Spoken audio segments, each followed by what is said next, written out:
Une belle table ronde. On a souhaité vous donner à voir des exemples de comme on a fonctionné dans le groupe de travail, différents types de collectivités, des acteurs associatifs directement sur le terrain, parfois partenaires financiers, Fondation de France, mais tous avec à cœur de mettre en place des nouvelles modalités pour permettre la prise d'initiative dans les quartiers. Voilà, donc ce que je vous propose, c'est une première étape qui vise à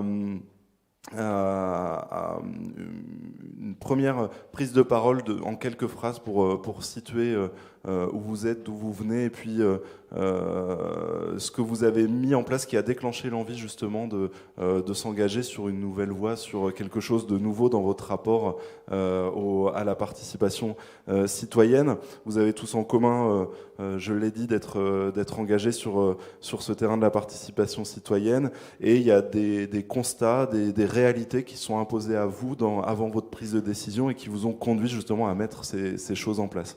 Alors je vais vous demander à chacun un petit tour de table en 2-3 phrases de nous expliquer quels étaient ces constats, quelle était la réalité avant que vous puissiez vous dire que c'était le moment de lancer un changement dans vos pratiques.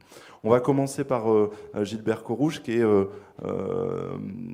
notre référentiel, puisque c'est grâce à Mine d'idées que nous avons eu l'idée justement de ce groupe sur les initiatives citoyennes. Donc vous, à la Fondation de France, quels ont été vos constats à l'époque avant de lancer Mine d'idées, et qu'est-ce qui vous a conduit en quelques phrases à porter cette expérimentation sur les agglos de Lens-Liévin et Nain-Carvin?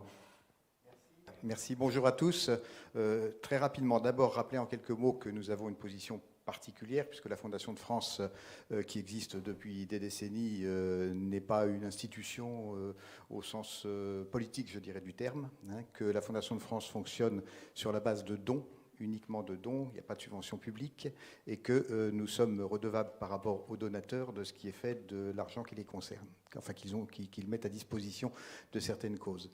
Les constats que nous avons faits au départ sont très simples. Quand je dis au départ, je parle de 2012-2013.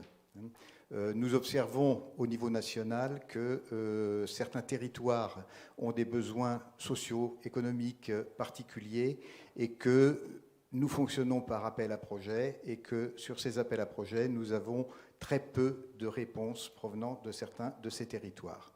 Les besoins existent. Nous ne sommes pas en mesure d'apporter l'aide qui pourrait répondre à ces besoins, tout simplement parce que nous n'avons pas les remontées à nos appels à projets. Le positionnement de la Fondation de France est tout à fait particulier stratégiquement, je le disais, mais nous pensons au niveau national que la Fondation de France a la possibilité de se positionner comme susceptible de favoriser la cohérence et la complémentarité des initiatives locales. C'est-à-dire que s'il fallait résumer par quelques mots-clés ce que nous avons à l'esprit à ce moment-là, ce serait territoire, travailler par territoire, et puis initiative, c'est-à-dire aller rechercher quelles sont les initiatives qui pourraient permettre que, effectivement, l'argent qui est mis à disposition par les donateurs participe à cette cohésion sociale locale.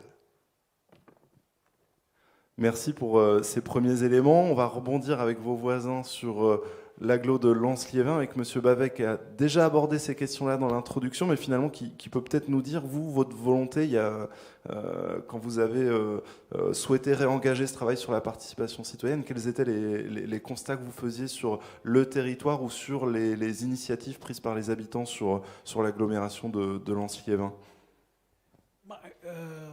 En tant que représentant d'une collectivité territoriale, je vais d'abord vous parler de l'ambition politique, puisqu'il y a un certain nombre d'années que je suis élu à la communauté d'agglomération.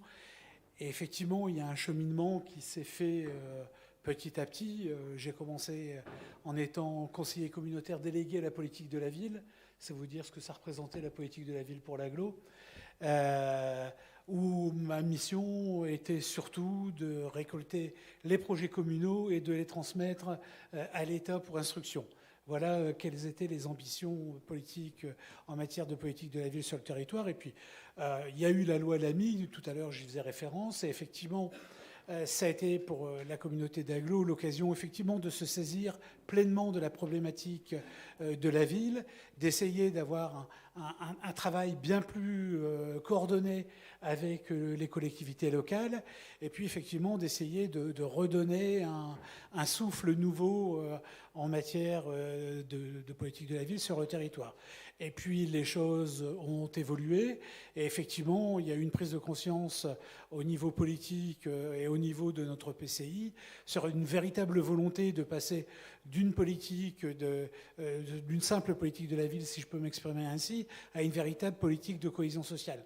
Alors, ce sont des mots, mais derrière, c'est avant tout une volonté d'avancer, et notamment sur le plan de l'organisation politique. Il y a eu la création, comme dans tous les EPCI, de commissions. Et aujourd'hui, je préside la commission développement social de la communauté d'agglomération. Qu'est-ce que c'est que présider la commission développement social? C'est-à-dire, j'ai à mes côtés le vice-président en charge des sports, à côté de la vice-présidente en charge de la culture, j'ai une conseillère déléguée sur la santé, j'ai un conseiller délégué sur l'économie sociale et solidaire, j'ai un vice-président en charge de développement du numérique. Et donc là, on voit bien qu'effectivement, la cohésion sociale sur la communauté d'agglo est vue sur déjà tous ces chantiers-là, et qu'effectivement, nous voulons passer d'une politique d'exception à une véritable politique d'inclusion qui nous permettra effectivement d'aller au plus près des besoins des habitants et de la reconnaissance de ces besoins en tant que tels. Mais ça a été aussi toute une organisation politique à mettre en place sur le territoire, puisqu'on a absolument voulu que la cohésion sociale soit une problématique qui soit abordée et absorbée dans toutes les dimensions. Et donc, on a eu, il n'y a pas très longtemps, un conseil communautaire, et j'ai eu le bonheur d'avoir porté à connaissance des délibérations portées par le service de développement économique qui avait pour sujet la cohésion sociale, des délibérations portées par, bien sûr, le sport ou la culture. Donc, effectivement, aujourd'hui, au niveau politique, ça a été toute une organisation pour que la cohésion sociale et cette politique d'inclusion soient véritablement portées par toute la communauté d'agglomération. Alors, le deuxième point qui nous a paru important, c'est qu'effectivement, et ça a été évoqué largement dans le tour de table précédent, ça a été le fait que nous perdions de vue un certain nombre de petites associations, parce que voilà, l'organisation est faite de cette façon-là. Il y a des sommes butoirs de 5 000 € à aller chercher. Il faut toute une organisation, une structuration à l'intérieur même des assos pour dire de pouvoir s'impliquer et rentrer dans les fourches codines de la politique de la ville. Et tout à l'heure, on parlait d'orientation. Et quand on sait qu'effectivement, après, quand c'est traité par les services de l'État, ça part à la cohésion sociale, à l'éducation nationale, à l'ARS, etc. Effectivement, il y a un certain nombre de circuits qui sont assez complexes à avoir en tête. Et donc, nous avons effectivement saisi cette occasion-là pour nous dire qu'il y a quelque chose qui ne va pas. Donc, donnons les moyens à un certain nombre d'acteurs du territoire. Justement, je n'utilise pas le terme opérateur à bon escient, mais on sait qu'on a des acteurs sur le territoire qui font un travail efficace, intéressant, mais qu'on n'arrive pas à les chercher parce que ça ne fait pas partie des radars, des modes de subventionnement habituels. Donc, on a mis en place cet appel à manifestation d'intérêt au niveau de la communauté d'agglomération, et avec un objectif très clair, c'est d'aller chercher tous ces petits acteurs du territoire et de leur offrir une possibilité d'avoir non seulement des financements, mais aussi un accompagnement par les services de la communauté d'agglomération. Et ce qui nous semblait important, c'est justement d'aller les chercher, de les accompagner et de pouvoir, au bout du compte, avoir un dossier qui est financé et qui sera valide à l'échelle de leurs ambitions et des ambitions que nous partageons. Donc, alors, c'est le sujet qu'on abordera juste après, justement concrètement, mais ce qu'on entend en tout cas, si je tente un petit résumé, c'est que les constats de départ, c'était de se dire que la politique de la ville telle telle qu'elle était menée auparavant était un petit peu soit segmentée, en tout cas il manquait de transversalité, donc de sortir de cette difficulté-là. Le constat qu'il y avait une perte, en tout cas de la vitalité associative, notamment des petits porteurs de projets, et qu'il fallait aller les rattraper. Et la troisième, c'est d'ouvrir plus largement à ce qui est des initiatives qui vous remontent dans un objectif de cohésion sociale. Donc on était sur ces 3 constats de départ. Ok, merci beaucoup. Mais je vois que voilà, c'est bon, ça revient. Une ambition politique, effectivement, et puis une volonté aussi de changer son rapport aux autres élus et puis aux services. À Rennes, vous avez les mêmes constats également. Et comment justement comment s'est passée cette prise de décision de changer en interne votre organisation? Où en êtes-vous de cette organisation? Merci. Donc bonjour à tous. Donc 2 mots pour présenter la ville, 12 000 habitants. On est dans le Valenciennois, on fait partie de ce qu'on appelle le corridor minier, donc une ville qui a connu la fermeture des puits de mine. Le dernier a fermé en 1980. La ville a une particularité, c'est qu'elle s'est construite, 70% du territoire, c'est la forêt domaniale de Rennes, Saint-Amand, Wallers. Et donc la ville, elle s'est construite autour de la forêt, à des endroits divers de la forêt. Vous avez le plan, ce qui fait qu'on a une ville extrêmement éclatée. Il faut savoir par exemple qu'on a un quartier qui se trouve à 9 km du centre-ville, et pour arriver au centre-ville, il faut traverser 2 autres villes. Donc pour vous donner le schéma. Moi, mon intervention, elle est de vous donner un peu le cheminement en matière de participation citoyenne. Quand on fait les programmes électoraux et qu'on dit avec et pour les habitants, dès qu'on est élu, il ne faut pas oublier le avec. Et donc la question en même temps avec un certain nombre de questionnements. Les questionnements, c'est les habitants, 3-4 habitants, ce n'est pas les habitants. Et avec les questionnements entre l'intérêt individuel, les questionnements individuels et l'intérêt collectif, où va se trouver la frontière. La question des utilisations politiciennes, ça veut dire ça peut être aussi manœuvrier. La question du temps, parce que parfois le temps des habitants, toujours le temps des habitants n'est pas le temps des projets. Avec les contradictions, les élus disent la concertation avec les habitants, ça va retarder les projets, et inversement, les habitants, ils ont des projets et ils veulent que ça se réalise dans les 5 minutes qui suivent. Et donc, tout ça, questionnement, mais on dit, on y va, on a dit qu'on... Et donc, avec des formes différentes. Toute la ville est en politique de la ville depuis 89, depuis les DSQ jusque maintenant. Et je dois dire que les dispositifs de politique de la ville vont bien nous aider à concrétiser la participation, le fonds de participation des habitants, les fonds de travaux urbains, toute une série de choses. Donc on met en place, sur lesquels on veut vraiment jouer le jeu, c'est-à-dire donner la parole aux habitants, former, parce qu'il y a des questions, parfois des questions techniques et des procédures, donc expliquer les choses. Et on va faire une grande expérimentation, c'est dans les années 2006-2008. En 2006, le quartier de Sabatier, qui est le quartier minier, est repris au programme en rue 2. Et donc avec une opération de démolition-construction de 190 logements.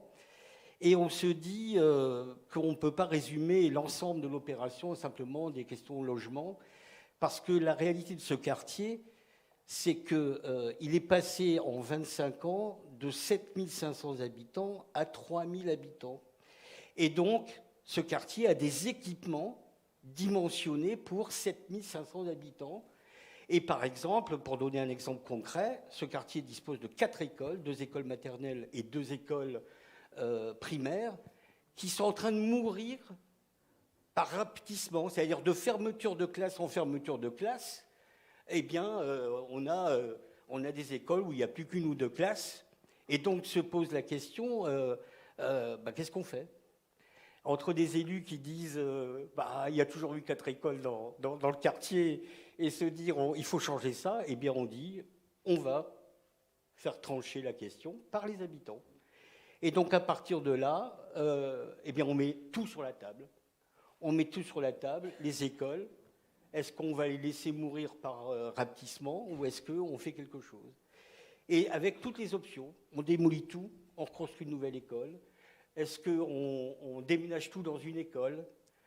Et donc tout est mis sur la table et les habitants vont trancher. C'est-à-dire on démolit 3 écoles, on en regroupe une, qu'on agrandit. Et même les habitants vont nous apporter plein de nouvelles idées. Par exemple, l'école telle qu'elle était configurée, elle donnait sur un axe très passant qui est une départementale et donc très dangereux. Et dans les propositions des habitants, il va y avoir l'idée de retourner l'école, c'est-à-dire de faire à ce que tous les accès se fassent de l'autre côté et donc avec tous les aménagements.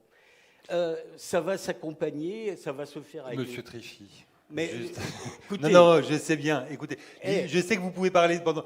Simplement, là, pour introduire la table ronde, et ce qu'on entend. Moi, je défends, pour une fois qu'on défend les habitants. Non, mais je ne suis pas en train de vous dire que vous. Et le génie et les propositions des habitants, vous avez coupé. Non, mais justement, en tout cas, ce qu'on entend, c'est que cette expérience sur Sabatier de. Oui, mais ce que je veux montrer, c'est aussi jusqu'où on peut donner le pouvoir des habitants. Je veux donner simplement un autre exemple. Ça veut dire que les gens... Deux phrases. Les gens vont vers proposent qu'il y ait une maison de quartier, ça veut dire un lieu de rassemblement des habitants, et ça va même être un habitant qui est dessinateur professionnel, qui va prendre l'idée, qui va même y compris faire les premières esquisses. Donc ça veut dire que l'intelligence des habitants... Je le dis quand même, non, parce que... Je vous remercie de le dire, Monsieur Trichy. Donc, expérience autour de ce projet en rue qui vous fait la démonstration finalement qu'il y a de l'intelligence collective et qu'on peut transformer des projets urbains en mode participatif. On arrive, la deuxième chose, en 2014. Non, mais... Allez-y. En 2014, on est élu sur un programme. Et donc, se pose la question de mettre en place le programme. Et on se dit, en fin de compte, que le mode de fonctionnement de la collectivité, c'est un mode de fonctionnement par mandat électoral. C'est-à-dire, on est élu pour 6 ans, on fait un programme, ensuite on est réélu pour 6 ans, on refait un programme. Et ça veut dire que la ville, elle se construit par des puzzles dont on n'est même pas sûr, en fin de compte, que les pièces, elles vont s'assembler. Et même, on n'est pas sûr d'avoir une image complète du puzzle à la fin. Et donc, on va se poser la question de quelle est l'image finale qu'on veut avoir du puzzle. Et donc, à partir de là, on se dit aussi qu'une image comme ça ne se construit pas en un jour. Et donc, on va mettre sur la table le devenir de la ville à 15 ans. Donc, on est en 2015-2016. Et donc, on va mettre en place un projet REM 2032. Et cette question-là, on va la poser à l'ensemble de la population. On va se faire assister par des cabinets spécialisés sur y compris la participation des habitants.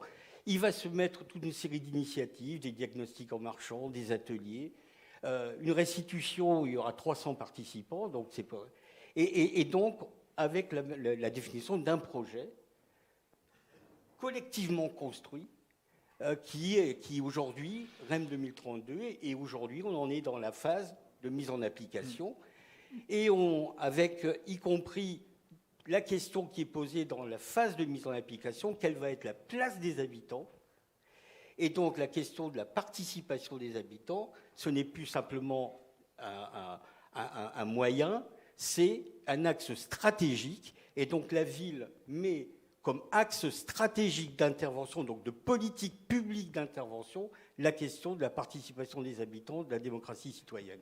Merci, Monsieur Trichy. Donc, si je résume, c'est qu'effectivement, cette expérience entre 2016 et 2018 qui a consisté à dessiner la ville sur 15 ans, l'opération que vous appelez REM 2032, a été le fait aussi des Rémois et des habitants rémois, et que, si je comprends bien, le contenu de ces orientations, de ce qui s'est dessiné, a été repris dans le projet de mandat et dans le projet municipal du maire et de son équipe. Donc on est bien là, et c'est là où c'est aussi intéressant, c'est que cette expérience a nourri le projet de mandat, et on verra ensuite comment la suite a été donnée dans la deuxième séquence.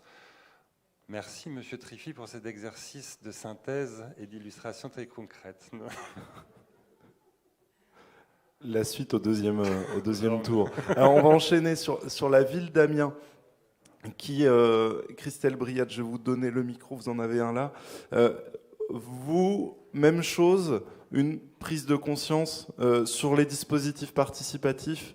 Maintenant, c'est assez récent finalement, cette prise de conscience, comme le disait Monsieur Triffi, qu'il faut aller au-devant des habitants, et donc cette prise de conscience va conduire aussi au changement de vos pratiques en interne sur la ville d'Amiens. Alors, effectivement, la ville d'Amiens, donc, bien sûr, comme beaucoup de villes de cette taille, puisque c'est à peu près 150 000 habitants, une politique de démocratie locale qui a été développée dès les années 2000 avec la mise en place des comités de quartier, 26 comités de quartier qui sont organisés en associations, et puis ensuite en 2014 des conseils citoyens qui ont été mis en place dans les quartiers politiques de la ville. Donc c'est une politique de démocratie locale qui jusqu'alors était organisée et mise en place à l'initiative de la collectivité. On a expérimenté à partir de 2010 le tirage au sort, aussi pour voir comment on pouvait, la ville pouvait aussi, atteindre des habitants qu'on ne trouvait pas dans les instances de participation organisées telles que les réunions publiques ou les réunions organisées par les comités de quartier. Donc c'est un bilan qui est assez mitigé, puisque même s'il y avait un vrai élan, une vraie motivation à le mettre en place, très vite, on s'est vite rendu compte que les habitants ne venaient plus et que, en fait, ça ne rencontrait pas, à un moment donné, leur désir d'agir. C'est-à-dire que finalement, il y avait presque injonction à dire, voilà, vous avez été tiré au sort, on vous motive à venir, mais ça ne rencontrait pas toujours un vrai désir aussi de venir participer. Et c'est aussi des événements politiques majeurs, contextuels, qui font que aussi la municipalité souhaite aller davantage vers de la participation citoyenne, puisqu'on a quand même eu les événements des Gilets jaunes. Et ça a quand même ébranlé pas mal les élus locaux aussi, et dans le futur de la démocratie, et que en fait ce mouvement-là a aussi montré qu'il y avait un vrai désir de participer de ces personnes-là, mais qu'elles ne trouvaient pas forcément leur place, d'où aussi l'idée des ronds-points qui montrent que quand même, on se met sur l'espace public, où est-ce qu'on s'installe, pour rediscuter de la démocratie, du contrat social, et puis les taux d'abstention aussi, qui touchent aussi, comme partout ailleurs, des quartiers d'Amiens, où on voit à chaque échéance électorale quand même un vote extrême qui monte, et puis une forte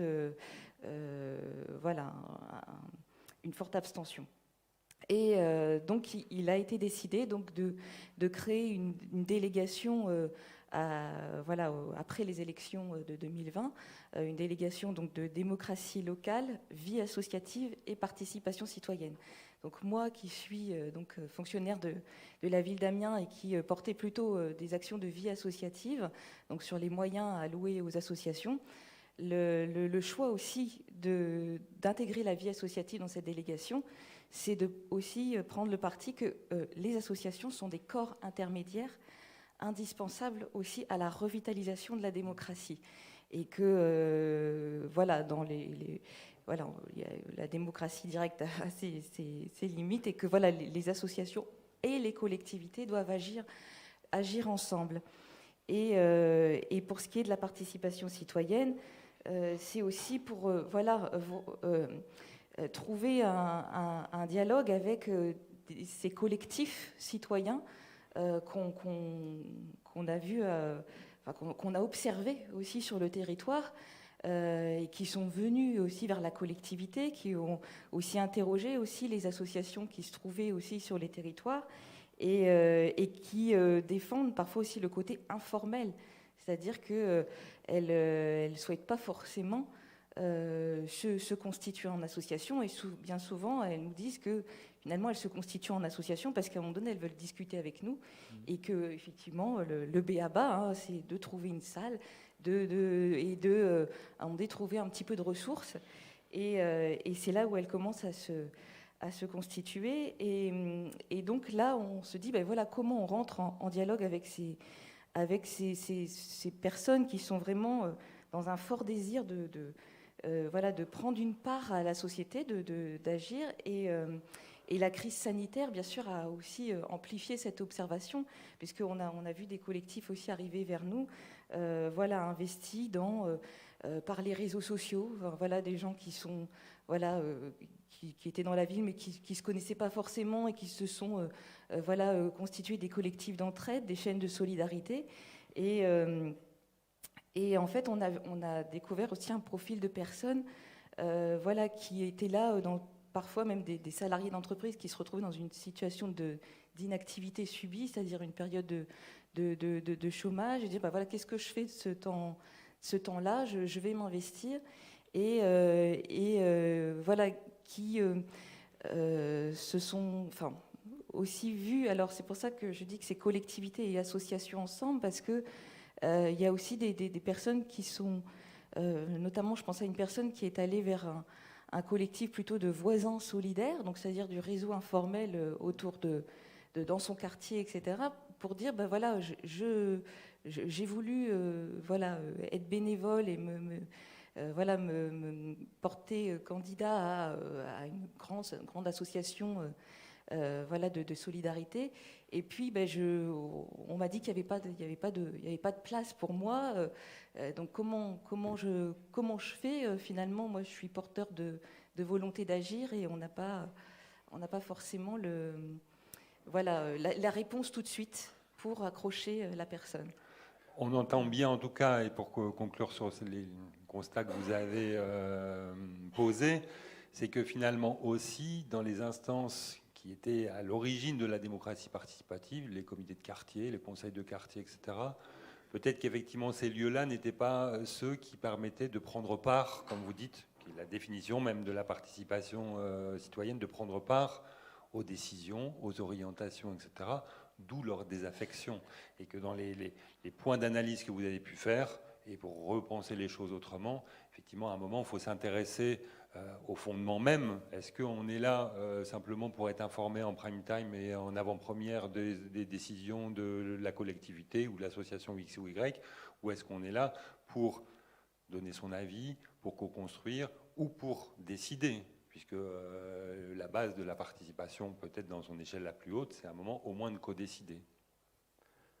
Dernière intervention de ce premier tour de table, le Centre social de la Bourgogne avec Flavie Herbeau, la présidente du Centre social, et Harold Georges, qui est le directeur de l'association.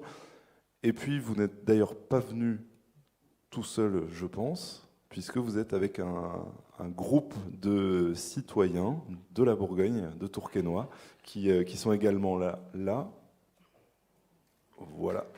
On peut les applaudir, parce que quand même de faire le chemin le jeudi en groupe pour venir, je trouve que c'est très beau. Donc, à la Bourgogne, quel était le constat initialement, il y a quelques années, il y avait une volonté d'aller vers du diagnostic, de découvrir des nouvelles actions à mener dans le quartier, et puis une volonté aussi d'emmener dans ces actions des habitants du quartier, et de reconstruire, alors je dirais pas un projet de centre social, mais un projet de quartier, un projet de territoire partagé. Comment ça s'est mis en place? Quels ont été les freins que vous avez pu rencontrer? Puis où en êtes-vous à l'heure actuelle? Alors, c'est une opportunité qui nous amène à développer ce qu'on appelle l'animation territoriale citoyenne. Enfin, à la base, il y a une envie de partager un diagnostic avec un diagnostic qui a été animé d'ailleurs par vous-même, hein, parce que vous nous aviez aidé à l'époque, l'IREV, à animer ces ateliers auprès de partenaires. Donc, c'était l'époque du défi Bourgogne 3000, l'envie de mettre autour de la table l'ensemble des acteurs que compose le territoire, les acteurs associatifs, les habitants. Ça a été un processus très long, et puis on n'a peut-être à l'époque pas réussi à avoir suffisamment d'habitants. Pour autant, cette expérience, qui s'inscrit aussi chez nous, peut-être que Flavie en dira un mot, en tout cas dans les centres sociaux, on croit beaucoup au pouvoir d'agir, qui date du congrès 2013. On a des formations qui sont sanctionnées par notre fédération, auxquelles on y participe.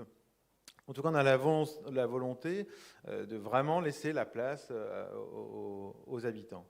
Et donc, en 2019, trois réseaux, la Fédération nationale des centres sociaux, la Confédération des régies de quartier et Bleu Blanc Zèbre, ensemble, font la proposition auprès de l'État, à l'époque c'était le CGET, d'initier une expérimentation d'animation d'un territoire sur la base de coopération. L'idée, c'est de sortir un peu des tuyaux d'orgue, c'est sortir des logiques de compétition qui pourraient exister, qui existent aussi, et développer une approche globale où chaque acteur a sa place. Et donc l'État a suivi. Et donc depuis 2019, on s'est engagé dans cette expérimentation comme 15 autres territoires au niveau national. Il y en a 3 dans le Nord. Il y a Tourcoing, Roubaix et Grande-Synthe qui sont représentatifs des 3 réseaux, me semble-t-il. Et donc on a démarré cette expérience. Alors pour nous, c'est sans doute dans notre vie de projet social l'une des plus belles expériences que l'on vit, et aussi des plus frustrantes, puisque évidemment 2019, on n'est pas loin du 16 mars 2020, qui met tout le monde à la maison et qui met quand même un sacré coup d'arrêt au processus. Mais pour autant, c'est un processus qui suggère beaucoup de rencontres, beaucoup d'échanges. Malheureusement, on ne peut pas les faire. Et puis, nous sommes dans un territoire où il y a malgré tout une fracture numérique. Donc, la visio, a ses limites. Pour autant, à chaque fois qu'on a eu un déconfinement partiel ou parfois un peu total, on a sauté sur l'occasion pour essayer de se réunir. Et je dois dire qu'on est assez content de là où on en est aujourd'hui, même si on a perdu un an et demi, et que l'expérimentation devrait s'arrêter normalement au 31 décembre de cette année. On espère un report et une poursuite. Pour autant, on a réussi à créer des espaces d'échange avec vraiment une participation de nos habitants. Alors, on avait des conditions parce qu'on avait un comité d'usagers. On s'était inscrit, comme je le disais, dans le pouvoir d'agir. Donc, on était déjà dans cette logique-là. Mais on a su créer ces espaces d'échange entre les habitants et puis nos partenaires institutionnels d'abord, parce qu'il fallait qu'on se réunisse en petits groupes, pour aboutir au fur et à mesure à un diagnostic, un renouvellement du diagnostic de territoire avec, me semble-t-il, tu y as participé, avec une 50aine de personnes dont la moitié étaient des habitants. Ce qui était vraiment intéressant, c'est pas tant le contenu, même s'il était pour moi très, très fourni, c'est vraiment le processus qui suggérait, qui a permis à ce que chacun puisse trouver sa place et se sentir considéré. Et je crois que ça, c'est vraiment quelque chose qui est important, c'est que tout le monde est important, tout le monde a une place et il est important. Tout le monde, il s'agissait de faire preuve aussi d'humilité, il s'agissait de poser des règles de bienveillance, et on s'est appuyé aussi sur tout simplement une technique, c'est-à-dire qu'on avait la CAF, la ville, différents partenaires associatifs, différents habitants, et l'idée c'était de dire, on se présente avec un prénom, pas avec une institution, donc on enlève l'étiquette, et on est tous finalement des citoyens, avec des ressources professionnelles évidemment, parce qu'on s'inscrit dans un cadre professionnel, et des ressources privées concernant les habitants. Et ça a donné lieu à des échanges vraiment intéressants, des croyances qui ont été transformées, des échanges à bâton rompu, et puis ça a permis d'initier des premières initiatives, des premiers projets de solidarité. Et on arrive aujourd'hui à plusieurs groupes de travail, et on a des projets qui sont en cours. Donc on est plutôt investi là-dedans, on est plutôt très, très engagé, très motivé à poursuivre. On espère que ça se poursuivra. On va passer la phase, on va passer la phase compliquée, on va être dans l'opérationnalité.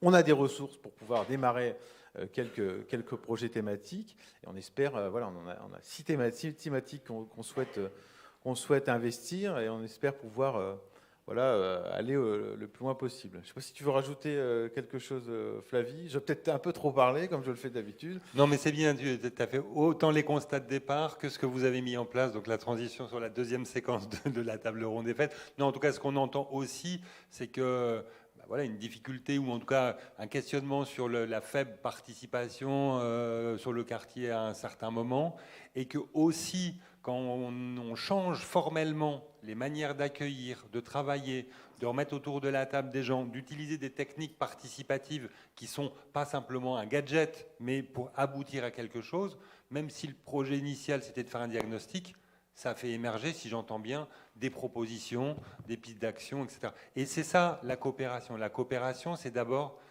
être en phase sur la finalité et les buts. Qu'est-ce qu'on fait ensemble autour de la table ? Et si je peux juste ajouter ça, c'est que ça a produit un effet de mobilisation, parce que plus ça va, plus on a d'habitants qui nous rejoignent dans la dynamique. Et ça, c'est fondamental. Et ça, alors, effectivement, il y a toujours un effet, quand ça mobilise bien, il y a de plus en plus du monde. Et l'inverse est vrai, c'est-à-dire que quand on s'interroge tous sur la désertion des comités de quartier, etc., c'est parce qu'il ne s'y passe généralement rien, si on caricature. Et donc, vous venez une fois, vous venez une deuxième fois, et puis après, vous le désertez. Si vous êtes là uniquement pour entendre une parole, de ne pas pouvoir prendre part, vous trouvez ça intéressant la première fois, la deuxième fois, vous levez le doigt et il n'y a pas grand-chose qui se passe, et la troisième fois, vous n'y revenez pas. Quand on est sur d'autres dynamiques, c'est là aussi où les citoyens sont eux-mêmes les tambours des villes, ils disent là, il se passe quelque chose, venez y participer. Et c'est un cercle généralement assez vertueux. Merci beaucoup. Alors, je proposerais bien, d'ailleurs, si vous souhaitez prendre la parole en tant qu'habitant pratiquant l'animation territoriale, je peux vous donner le micro si vous le souhaitez.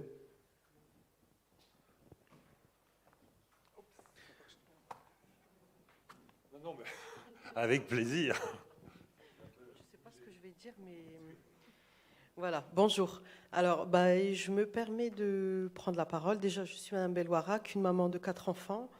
Et je ne sais vraiment pas par quoi commencer, mais c'est vrai que ce qu'a dit Harold, et il le dit très bien, enfin, je crois que j'ai rien à compléter, mais c'est vrai que le projet de l'ATC, ça a été quelque chose de... Comment vous dire ? Je vais essayer vraiment d'utiliser des mots qui me sortent là tout de suite.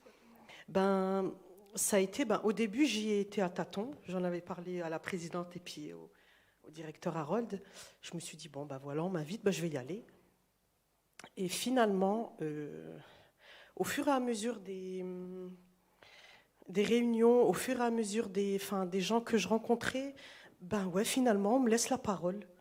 En fait, ce que j'ai à dire, c'est quand même important, parce que j'ai parlé de choses que je vis, et surtout, sans aucune prétention, il me semble que j'ai parlé aussi au nom de tous les habitants, de ceux que je connaissais, de ceux qui avaient des soucis. Et puis, ce qui est intéressant là-dedans, c'est qu'en fait, on rencontre des gens qu'on ne rencontre jamais. Par exemple, la CAF, par exemple, la mairie, des gens de la mairie qui sont toujours derrière leur bureau. Au final, on est sur la même table. Et ce qui est encore plus marrant, c'est qu'on ne savait même pas les gens qui étaient sur la table. On savait que c'était des gens... il y avait des structures, mais on ne savait pas en fait c'était qui. Ça veut dire que quand on était à table et on discutait de certains sujets, des fois, entre guillemets, c'était pas des critiques, c'était des comment on appelle ça, des critiques positives. Et finalement, je me retrouvais en face, je sais pas, moi, de la CAF ou en face de quelqu'un d'Amérique qui travaille justement sur ça. Et non, j'ai dit, moi, c'était pas mon ressenti, j'ai eu ça, il m'est arrivé ça. Des fois, il me regardait avec un regard tout rond et j'ai senti que j'ai peut-être touché quelque chose qu'il fallait pas. Mais finalement, comme l'a dit Harold, beaucoup d'humilité. Sincèrement, c'est comme ça que je l'ai vécu. Avec beaucoup d'humilité, de bienveillance, et on a appris les uns des autres. Je suis une petite habitante qui rapporte sa parole. Finalement, ça a été important d'entendre ce que j'avais à dire. Et on a la chance aussi, sans brosser ou quoi que ce soit, d'avoir un directeur et une présidente qui nous poussent à ça, qui nous poussent vers ça. Donc, à partir du moment où l'habitant, le citoyen, sent que sa parole a de la valeur et est entendue, il n'y a pas de problème. Je n'avais pas besoin d'avoir un certain discours, un certain code de parole. Comme je le disais, des fois, il y avait des phrases qui défilaient. Ah, on disait stop, on ne comprend rien. Trop de préfixes, trop. Eh bien, ce qui est bien encore, c'est qu'ils se sont adaptés à notre façon de comprendre. C'est-à-dire qu'on a évité au maximum de mettre des petits sigles. Bon, maintenant, Harold, il nous connaît bien. Quand il y avait des sigles, il disait stop. Vous allez me dire ce que ça veut dire ça, parce que les habitants ne comprennent pas, n'utilisent peut-être pas le même langage. Et enfin, je trouve que ça a créé quelque chose de spécial. Et il faut vivre enfin, je suis vraiment contente d'avoir vécu cette expérience parce que j'y ai appris. Et puis j'y ai appris aussi à respecter mes partenaires et peut-être pas aussi d'avoir certains jugements, comme l'a dit Harold. Et de l'autre côté aussi, il y a des choses qui ont été... En vérité, on vient tous avec une façon de penser et des préjugés. C'est humain. Mais le fait d'être dans un cadre où tout le monde est mis à la même table, eh ben, tout ça s'envole. Mais c'est fou ce que ça peut provoquer, ce genre de réunion. Ça remet les choses dans l'ordre, ça recadre. Et puis, personnellement, quand je ressors de ce genre de réunion, eh ben, il y a des choses qui ont changé. Et ça, c'est formidable. Et c'est ce qu'on voudrait... C'est le genre de choses qu'on voudrait qui arrivent souvent, parce que ça change tout. Excusez-moi, il y a mes autres... je ne suis pas la seule, hein, il y a encore des bénévoles avec moi. Vous êtes sûr? Bon. Merci beaucoup de m'avoir laissé. Merci à beaucoup. vous. Simplement 2 petites remarques. On pourrait conclure la journée maintenant et rentrer tous à la maison, puisqu'il y a beaucoup de choses qui ont été dites. Moi, j'entends inviter. On a été invité. C'est quand même pas la même chose que convoquer. On entend qu'effectivement, le fait de s'exprimer ou de pouvoir s'exprimer de manière à peu près dans un cadre qui crée les conditions d'un débat, c'est vecteur de cohésion, c'est ce qui a été dit.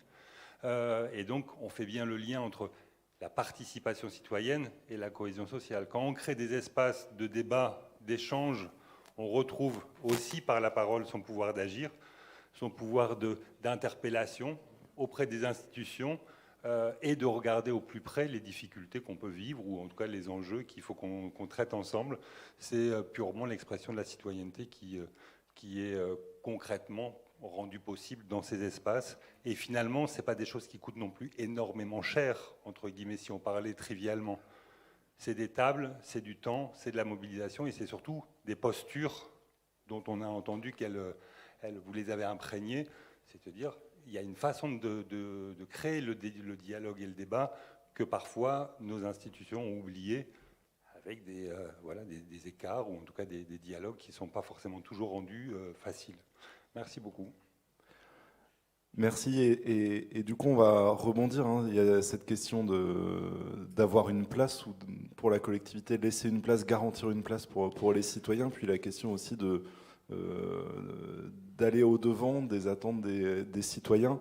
Ce que vous avez fait, ça fait sens aussi, ça fait écho avec ce que la ville d'Amiens propose dorénavant, avec ce constat justement d'instance de participation qu'on souhaitait faire vivre, et puis finalement un déclic qui conduit à se dire mais il faut qu'on change un petit peu nos méthodes, nos manières de rencontrer, de provoquer la rencontre avec les citoyens. Où en êtes-vous de ces réflexions et qu'est-ce que vous mettez en place maintenant sur la ville d'Amiens ?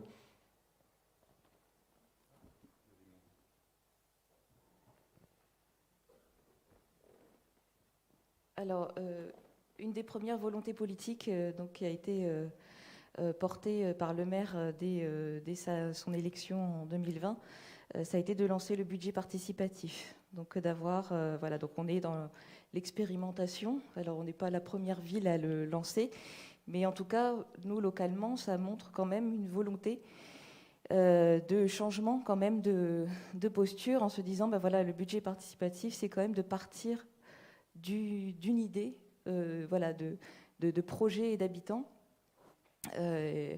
Et donc de consacrer, enfin voilà, les élus ont décidé de consacrer 1 million d'euros d'investissement au budget participatif. Donc voilà, la première session a eu lieu. Et donc voilà. Alors c'est un dispositif voilà qu'on découvre, voilà. Mais ce qui est déjà intéressant, c'est aussi ce que ça produit en interne, à l'intérieur de notre collectivité, parce que voilà, nous on est un tout petit service de démocratie locale et participation citoyenne, mais voilà, il y a nos collègues de l'urbanisme qui sont quand même plus aguerris aussi à ces questions de concertation et d'aller chercher l'expertise d'usage des habitants. Donc il y a quand même une culture qui est là depuis plusieurs années, qui est installée.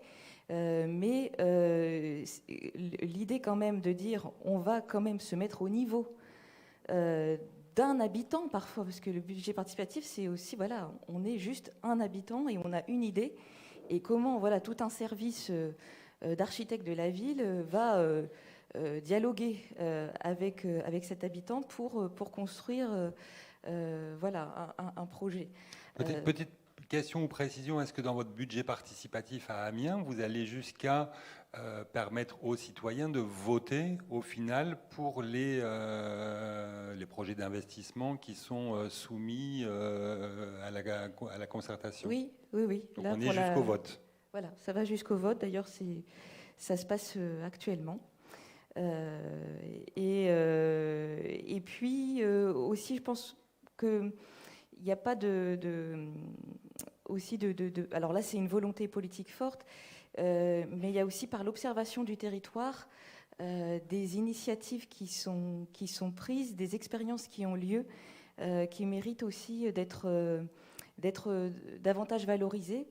On observe aussi, notamment dans les secteurs politiques de la ville, et pas que, mais dans les vies de quartier, on s'est rendu compte aussi d'associations ou d'équipements de quartier qui finalement avaient un vrai rôle d'incubateur. Le mot a été donné tout à l'heure, mais c'est vraiment ça, c'est-à-dire que parfois arrive jusqu'à nous, jusqu'à parfois les services instructeurs de demande de subventions ou de mise à disposition de locaux, des collectifs citoyens qui viennent finalement, qui ont été portés par un équipement de quartier qui a été incubateur de cette idée-là et qui a accompagné ces habitants jusqu'à la formalisation d'un projet. Et quand vous dites valoriser ces équipements qui accompagnent, qui soutiennent et qui incubent ces idées, est-ce que vous les financez?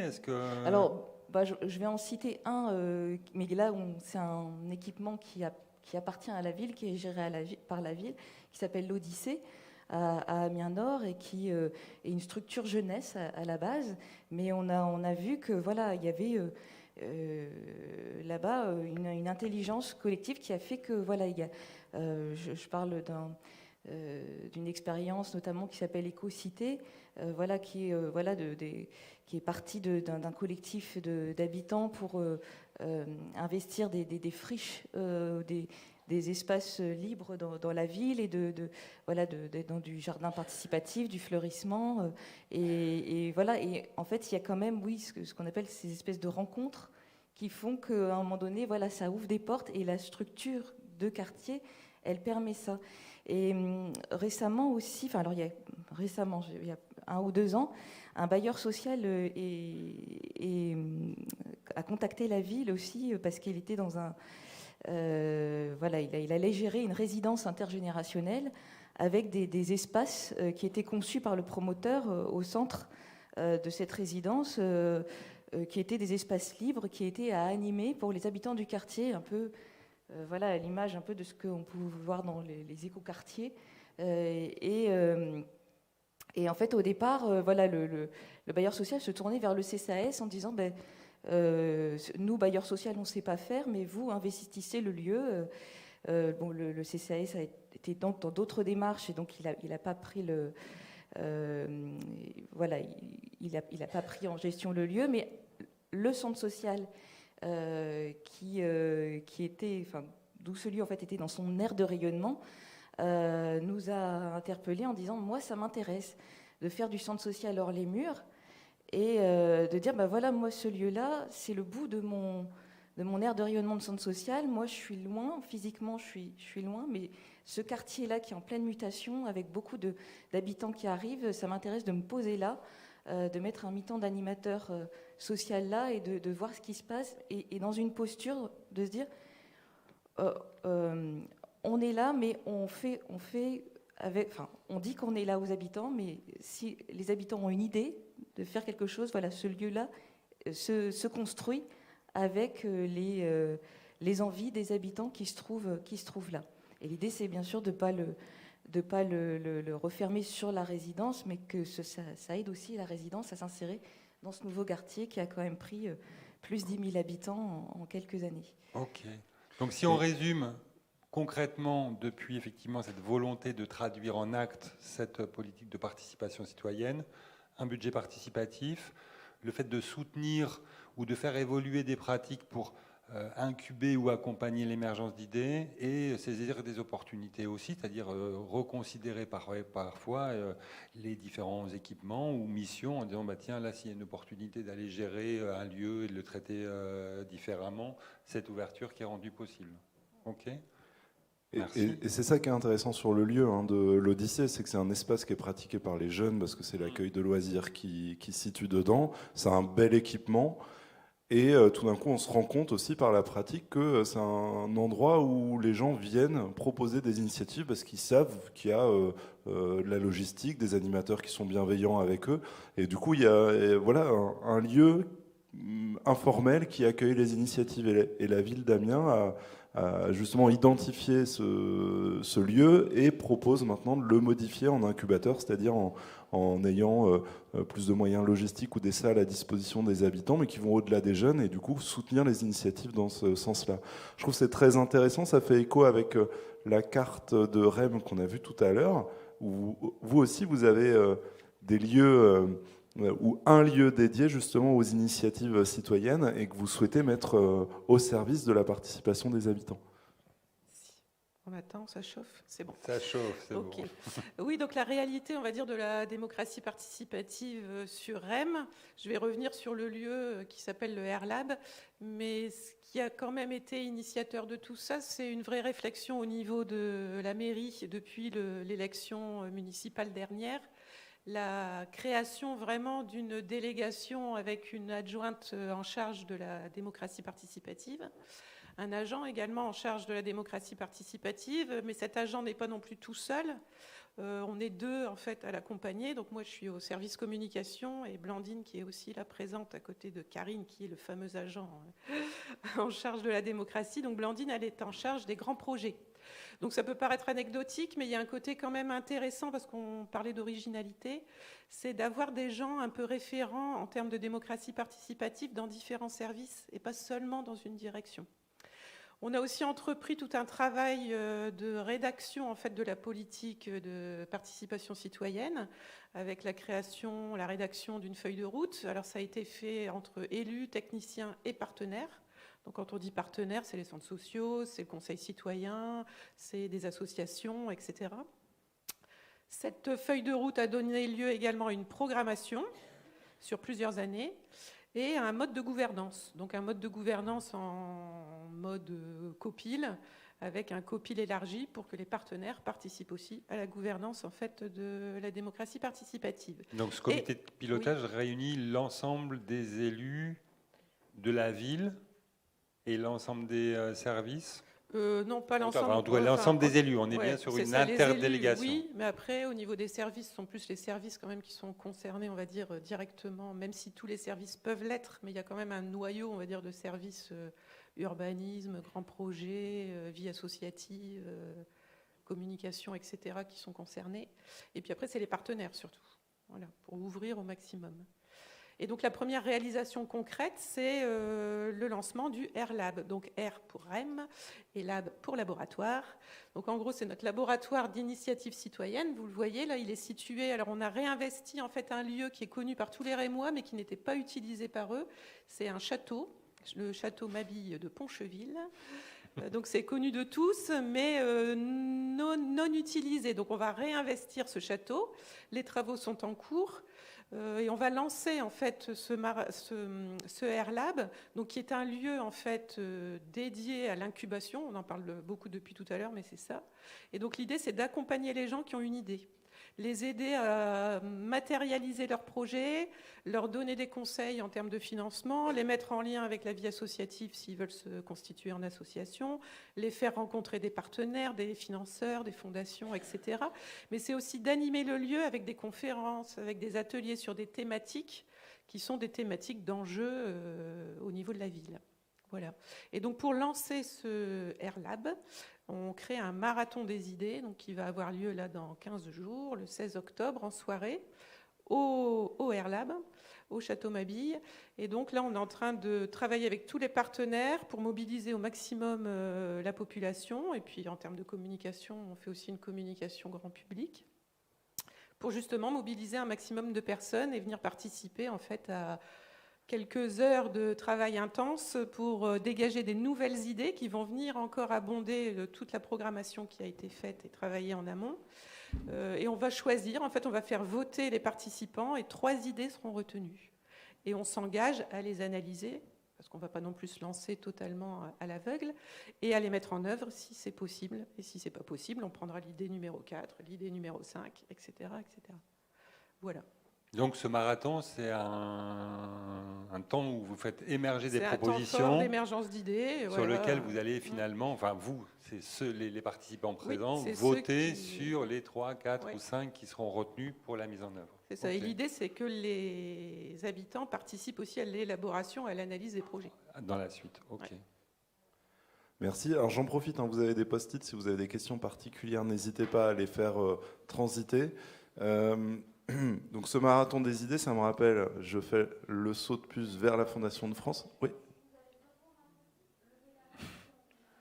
Mais on pourra prendre aussi vos questions à l'oral, mais c'est comme ça si vous avez besoin de les noter. Je fais le bond sur la Fondation de France. Donc là, un marathon à idées, vous, avec Mine d'idées, on parle beaucoup d'idées, c'était un appel à idées. C'était un appel très simple à idées, oui, justement, avec qu'on la pouvait Fondation utiliser. de France, un appel à idées et projets. Voilà. Une demande là-bas. Oui. Je rappelle d'abord ou je vous informe si vous ne le savez pas, que je vous parle aujourd'hui de Mine d'idées, qui est un dispositif qui s'inscrit dans le temps et qui s'inscrit également dans l'espace, puisque dans le temps, c'est une réflexion que nous avons commencé à la suite de ce que je vous disais tout à l'heure en 2012-2013 et qui a pris corps en 2014. Donc déjà, c'est une notion importante, le temps de préparation d'une mise en œuvre, d'une approche qui change nos habitudes. Ça demande du temps. Et le temps est une question constante dans toute démarche de ce type-là, je crois. Donc dans le temps, pour arriver à une expérimentation, on a employé volontairement le mot expérimentation, qui a débuté en 2014, qui s'est non pas terminé, mais poursuivi par autre chose, c'est important, en 2019, avec la création d'une fondation sous égide de la Fondation de France, la Fondation territoriale des Lumières, qui a repris pour cette fois-ci l'ensemble du bassin minier, les hypothèses de départ qui étaient les nôtres. Donc, et inscrite également dans l'espace, puisque la Fondation de France s'est donné pour objet d'expérimenter sur des territoires très différents les uns des autres, et que si nous avons commencé avec Mine d'idées sur le territoire regroupant Lanciévin et Nain-Carvin, simultanément se mettait en place une expérimentation sur le département des Hautes-Alpes, quelque chose de foncièrement différent, parce que les problématiques que nous évoquons aujourd'hui sont extrêmement différentes selon les caractéristiques du territoire, même si les constats de départ sont souvent les mêmes. Et puis l'expérimentation se poursuit encore sur certains autres territoires, pour mémoire par exemple un dispositif qui s'appelle Mécanique des idées sur Mulhouse. Voilà.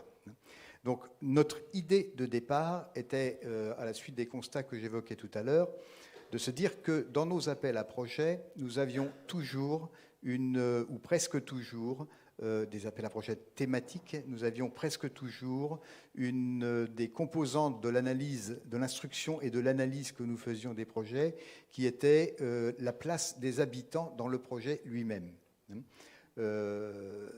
Avec énormément de discussions autour de cette thématique dans nos jurys, parce que, de toute évidence, nous ne mettions pas la même chose au-dessous du mot place des habitants, initiative des habitants, participation des habitants. Et je voudrais, dans l'expérience qui est la nôtre aujourd'hui, insister sur l'importance qu'il y a à bien chercher le sens qu'on met sous le mot participation des habitants. Nous sommes, en France et sans doute ailleurs, finalement très habitués à une démocratie que nous voyons bien descendante. Descendante dans le sens de nous élisons, les élus proposent, construisent, font, appellent à participer. En tant que citoyens, si nous avons un besoin, nous nous adressons aux élus. Et je ne parle pas des permanences des élus du samedi matin, par exemple, qui donnent tout le sens de ce que je suis en train de dire. Mais la participation que nous voulions au travers de notre approche à la Fondation de France était une sorte de recherche d'une autre réalité que ces deux-là. À savoir comment, en étant persuadé qu'il existe sur les territoires, en l'occurrence, je reviens sur Mindidé spécifiquement, sur le territoire Lanciévin et Nain-Carvin, que je connaissais pour des raisons professionnelles particulièrement bien, puisque j'étais bénévole attaché à Mindidé, référent de Mindidé, on sait qu'il existe des potentiels, on sait qu'il existe des gens et des groupes d'habitants qui sont potentiellement porteurs d'initiatives qui sont de nature non seulement à apporter des réponses aux questions qu'ils se posent eux-mêmes, mais à créer quelque chose en matière de cohésion et de cohérence. Ce n'est pas tout à fait la même chose. D'où notre appel à idées et projets. Alors, l'appel à projets, vous savez, certains d'entre vous ont peut-être été confrontés aux appels à projets de la Fondation de France et savent combien il est parfois compliqué. Ils ne sont pas moins pires que ceux de l'État, on va dire. Alors, on ne demandait pas le dossier CERFA, donc c'est déjà ça, la fiche CERFA, mais finalement, notre dossier était peut-être plus compliqué que la fiche CERFA, en tout cas plus complet que la fiche CERFA. Nous le demandons toujours, je vous rassure, on n'est pas sorti de nos habitudes, surtout pour les appels à projets thématiques. Mais notre idée, c'était de dire, bon, il faut qu'on fasse autrement, quoi. Il faut qu'on trouve des moyens d'aller sur le territoire chercher où il y a des initiatives. Ce n'est pas la chose la plus simple. Donc, pour accélérer un petit peu Gilbert Courrouge, parce que on est à la question suivante. Concrètement, comment? L'appel à idées et projets. L'appel à idées et projets est transmis par les voies traditionnelles ou par les contacts qu'on peut avoir sur le terrain. La possibilité est soit de répondre à un appel à projet, et à ce moment-là, on suit les procédures habituelles, soit de dire, ben voilà, j'ai une idée. Un habitant, un petit groupe d'habitants dit, j'ai une idée. Ça peut être une idée d'utiliser, par exemple, un local qui n'est pas utilisé actuellement pour en faire un marché dans lequel on viendrait à la fois... Je me tourne vers Sophie parce que c'est à cette occasion-là qu'on s'est rencontrés. On a envie d'en faire un endroit où les gens puissent venir rencontrer des producteurs locaux, puis en même temps discuter de problématiques qui sont les leurs sur le terrain, proches de chez elles, etc. Donc, appel à idées. Si vous avez une idée, vous la formulez d'une manière simple. Pas de complications, un petit questionnaire tout simple, suivi d'une rencontre, une rencontre avec un bénévole, avec un prestataire qui permettra de donner confiance, qui permettra d'aider à mettre un petit peu d'ordre dans l'idée, parce que l'idée est parfois multiple, parce que l'idée est parfois pas très réaliste, parce que l'idée ne connaît pas le terrain, parce que l'idée gagne à être mise en relation avec certains autres acteurs du terrain, etc.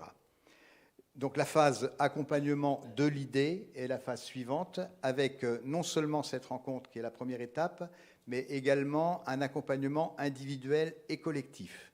Accompagnement individuel qui est proposé aux porteurs d'idées par la participation à des ateliers tournant autour de la notion d'association, de la notion de réseau local, ou encore avec des rencontres, avec un accompagnement collectif. Ça a été évoqué tout à l'heure, l'importance que les porteurs d'idées se rencontrent entre eux, que les porteurs d'idées rencontrent les porteurs de projets, que les porteurs d'idées nous rencontrent, avec des rencontres pas du tout académiques. J'ai à l'esprit un porteur d'idées, ils étaient venus un peu comme mesdames là, du centre social de Tourcoing à une de ces réunions, et puis on avait organisé la réunion, et puis on s'est mis... Il se trouve que c'était moi qui animait le petit groupe sur lequel ils étaient lors de cette réunion. On a mis un papier par terre, on a écrit ce qu'ils disaient, on en a discuté avec eux, et puis ils étaient épatés de voir que quelqu'un de la Fondation de France était à genoux devant eux, quoi. En gros, voilà. C'est un peu symbolique, mais ça donne bien la tonalité de ce qui était important. Donc cet accompagnement est une phase importante, et le résultat, c'est que nous avons créé... Les bénéficiaires de ce dispositif, entre 2014 et 2019, ont finalement créé 12 associations sur le territoire Lanciévin et Nain-Carvin. Ceci pour donner un petit peu les dimensions.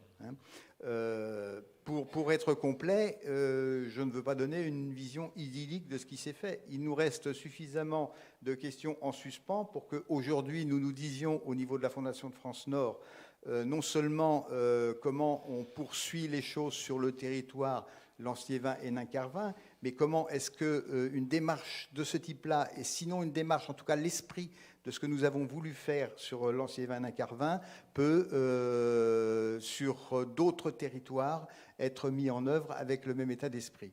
Au total, nous avons, sur cette période 2014-2019, reçu 152 projets.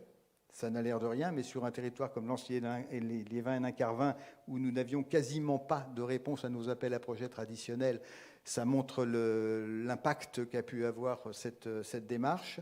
74 de ces projets ont été soutenus. Et au niveau des idées, alors c'est un petit peu notre déception, parce qu'on voulait favoriser les idées par rapport au projet, mais nous avons tout de même eu 60 idées qui nous ont été exprimées, pour lesquels nous avons mis en place la première phase de l'accompagnement. C'est-à-dire que même lorsque l'idée n'a pas été suivie, n'a pas été développée, il y a des choses qui se sont passées parce que tout simplement des porteurs d'idées ont construit des choses avec d'autres. Mais nous avons 29 de ces idées qui ont été accompagnées jusqu'au bout de la manière dont je viens de le décrire. Et puis avec quelques expériences qui montrent qu'il y a une réelle pérennité de certaines de ces idées sur des projets qui ont maintenant pris de l'ampleur. Je ne vais pas en citer ici, je pourrais citer quelques exemples, mais qui sont connus sur le territoire. Voilà. Donc, si on résume, un appel à idées au fil de l'eau permanent, tout à fait. Des appels à projets sans thématique, au fil de l'eau également, des modalités d'instruction revisitées à les Fondations de France, et finalement des résultats qui restent positifs, même si effectivement il y a encore... J'insiste sur la notion d'accompagnement, c'est-à-dire c'est un peu passer de l'instruction à l'accompagnement, ce qui est une posture complètement différente. Merci. Merci. Et du coup, l'appel à idées fait sens aussi pour l'agglo de Lanciévin, parce que vous avez un appel à manifestation d'intérêt dont M. Bavet vous avez parlé dans le premier tour de table. Et finalement, la logique est un petit peu la même. Elle est de faire émerger des nouvelles idées, des nouveaux projets, et puis de pouvoir les accompagner via une cellule technique qui, elle, est là justement pour aider ces nouveaux projets à pouvoir devenir des partenaires de la politique de la ville ou des associations qui s'inscrivent dans l'environnement local. Alors c'est vrai qu'il est important de recontextualiser quand même le cadre dans lequel s'inscrit l'AMI.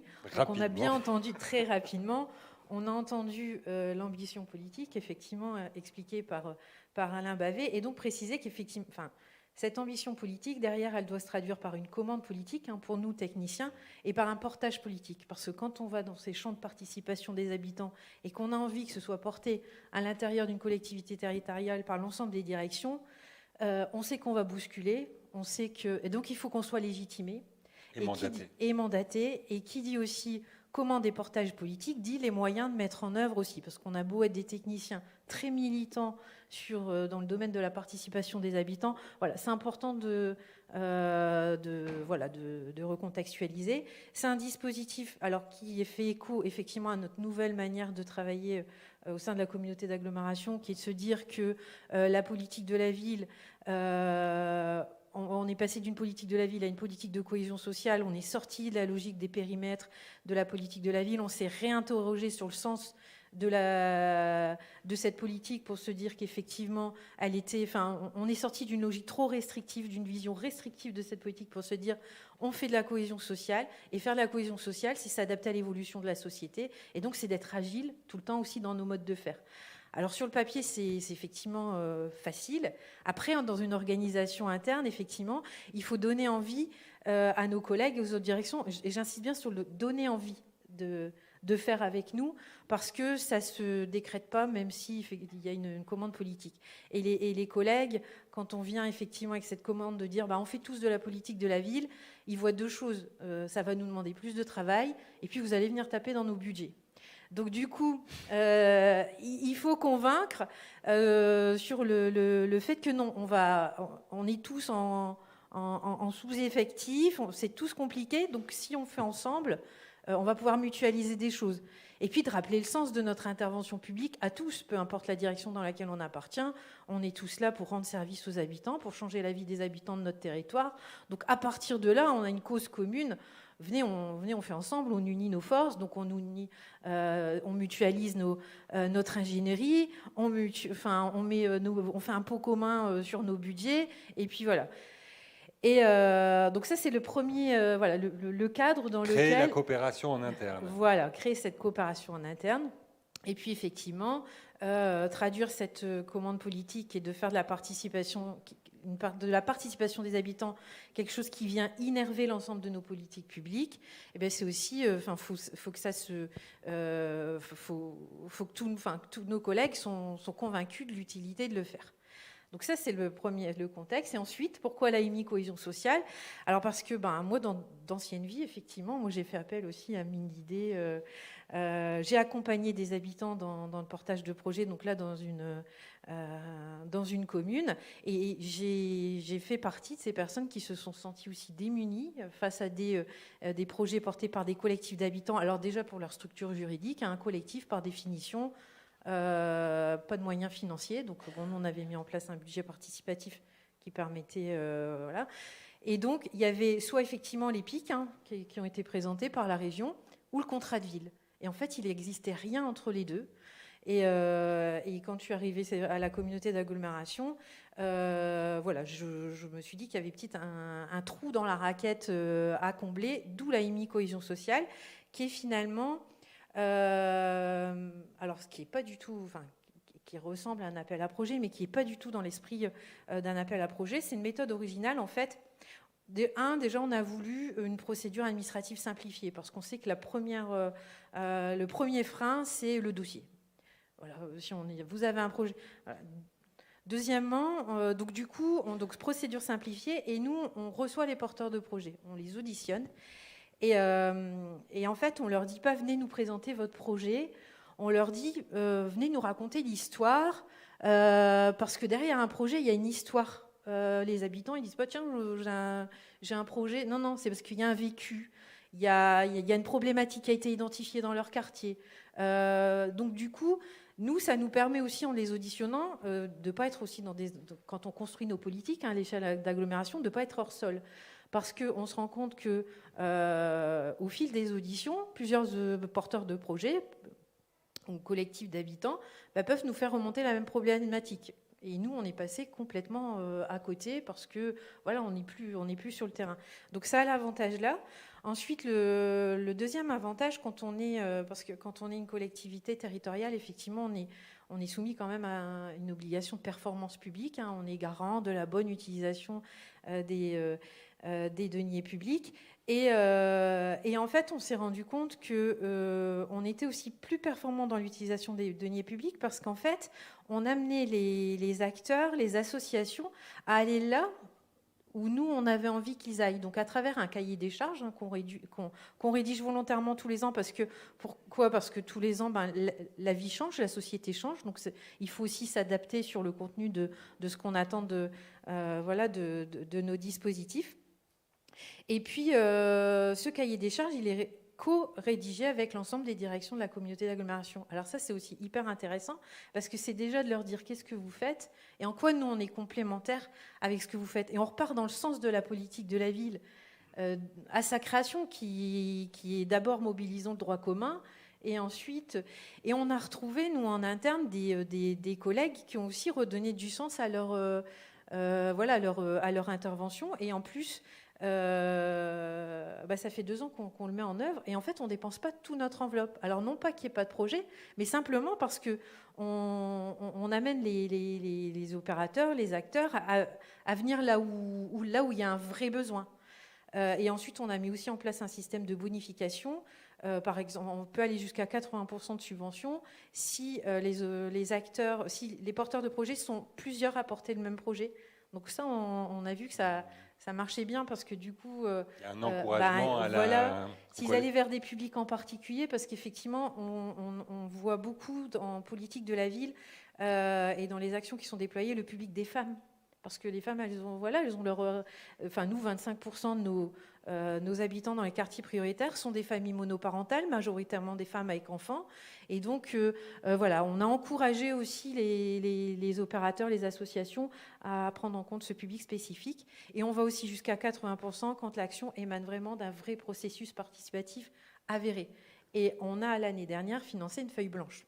Parce que l'association est venue et nous disait, mais moi je vais faire avec les habitants, je sais que je veux travailler sur le thème de l'égalité femmes-hommes, je sais que je veux faire une pièce de théâtre, par contre avec qui, comment, où, j'en sais rien du tout. Et donc c'était aussi, c'est ça qui manquait dans la politique de la ville. On ne peut pas faire de la participation des habitants et à la fois demander tout de suite à l'association, mais c'est quoi le résultat de votre... On n'en sait rien. Donc du coup, ça nous a permis aussi de... Je pense que vous allez peut-être avoir d'autant plus de propositions. Financer des pages blanches, c'est plus un slogan, c'est-à-dire que vous pouvez financer sans... Et prendre le risque de ne pas savoir nécessairement combien de temps, avec qui, quelle forme ça va pouvoir prendre. Et en fait, pour nous, ce n'est pas un budget supplémentaire, cette enveloppe de 150 000 €. C'est simplement, ça correspond à l'enveloppe qui était allouée, c'était l'enveloppe de crédit de droit commun de la communauté d'agglomération politique de la ville, là où il y avait une instruction de dossiers de demande de subvention par les associations au fil de l'eau, traités en commission politique.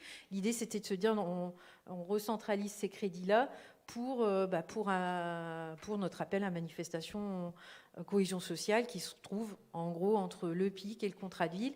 Et l'idée, c'est aussi de permettre l'expérimentation. Même pour des gros opérateurs, avant de se lancer dans une action à l'échelle de plusieurs QPV, de dire venez vous tester dans l'AMI et ensuite émarger l'année prochaine dans le contrat de ville. Et on l'a vu, ça s'est produit. Donc en fait, il y a eu 2 phénomènes qui se sont produits. Le portage l'année d'après par plusieurs associations, parce qu'on fait aussi ce qu'on appelle la réunion d'essaimage, cette fameuse rencontre entre les acteurs conviviale, où voilà, on leur dit, on vous a tous financé dans le cadre de l'AMI, présentez aux autres un peu ce que vous avez fait, les difficultés que vous avez rencontrées. Et on a vu des choses se passer, parce que en fait, les gens ne font pas ensemble parce qu'ils ne se connaissent pas. Et donc, nous, on provoque aussi, par ces biais-là, ces temps de rencontre, d'échange, et ils sont tous venus, et ils sont tous contents et tous fiers, justement, Et on est effectivement dans cette posture du même niveau. C'est pas l'institution, les habitants et les porteurs de projets. D'ailleurs, le jury de sélection, dans lequel Morgane fait partie, est un jury pluriel. On a des habitants, délégués du préfet, l'agglo. Voilà, on a aussi ces regards pluriels qui permettent aussi, et ça, on s'attache beaucoup avec l'équipe qui est présente là, on veut faire profiter de nos réseaux aux habitants. En fait, c'est aussi une question de réseau. Et à un moment, nous, on a ce réseau. On connaît plein de monde sur le territoire, on connaît les appels à projets. Donc c'est en gros comment on vous ouvre notre portefeuille et notre réseau d'acteurs pour que vous puissiez en profiter. Et à l'occasion des auditions, il nous arrivait de ne pas financer le projet parce que la Fondation territoriale des Lumières nous a dit mais moi je le prends, ça m'intéresse. La région est venue abonder aussi l'enveloppe parce que sur certains projets on rentrait dans leurs attentes. Donc on a dépensé 100 000 euros sur les 150 000 euros la première année, mais en fait on a financé plus de 150 000 actions. Donc c'est en ça aussi que ça permet de faire des économies, parce que derrière on n'a pas financé 100 000 euros de projet, on en a financé, nous, sur nos fonds propres, 100 000, mais il y a eu 200 000 euros de... et 100 000 qui étaient de votre droit commun et qui n'étaient pas sur les crédits politiques de la ville, voilà. Qui peut-être n'étaient pas forcément non plus totalement utilisés auparavant. Peut-être une dernière question pour ensuite prendre les questions de la salle et on fera un dernier petit tour. J'imagine que quand vous ouvrez cette AMI, il y a aussi des propositions qui n'ont pas été soutenues ni prises en compte par la région ou autre. Qu'est-ce que vous faites des recalés, entre guillemets ? Alors, on leur explique. C'est assez gentil. Voilà.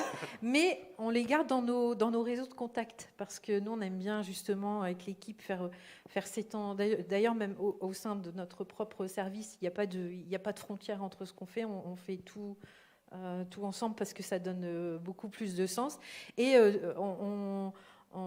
c'est bien, on a échangé avec eux, on les connaît parce que c'est important, parce que en fait, sur l'ensemble des personnes auditionnées, quasiment, nous, on les connaissait pas. Donc, du coup, ça aussi, ça permet d'avoir... On a toujours l'habitude, dans le cadre des programmations contrats de ville, on voit toujours les mêmes. Là, d'un coup, on en voyait d'autres et dont on ne soupçonnait pas l'existence, et vous vous disiez, mais ils font un super boulot, parce que en vrai, c'est ces petites associations-là qui font vivre et qui contribuent à la vraie transformation sociale du territoire. Donc, du coup, nous, on a ce réflexe. Si on rencontre un acteur et puis qui souhaite mettre une action, et puis que dans le cadre de l'audition de l'année dernière, il y en a un autre qui voulait faire la même chose, on a ce réflexe de dire, mais ça serait intéressant de prendre contact avec, parce que vous avez la même idée. Donc, vous faites agence matrimoniale. On fait Tinder des opérateurs. Très bien. Et quand ça match, on finance. Merci beaucoup, Sophie. Il y a des questions, Pierre-Édouard, à la droite. Il y a beaucoup de questions, il est 12h19. Alors, on n'a que 4 minutes de retard. On est pas mal niveau timing. Pas mal de questions. Alors, il y en a une qui est intéressante parce qu'on ne l'a pas du tout soulevée, c'est sur la participation des jeunes. Madame Meillac.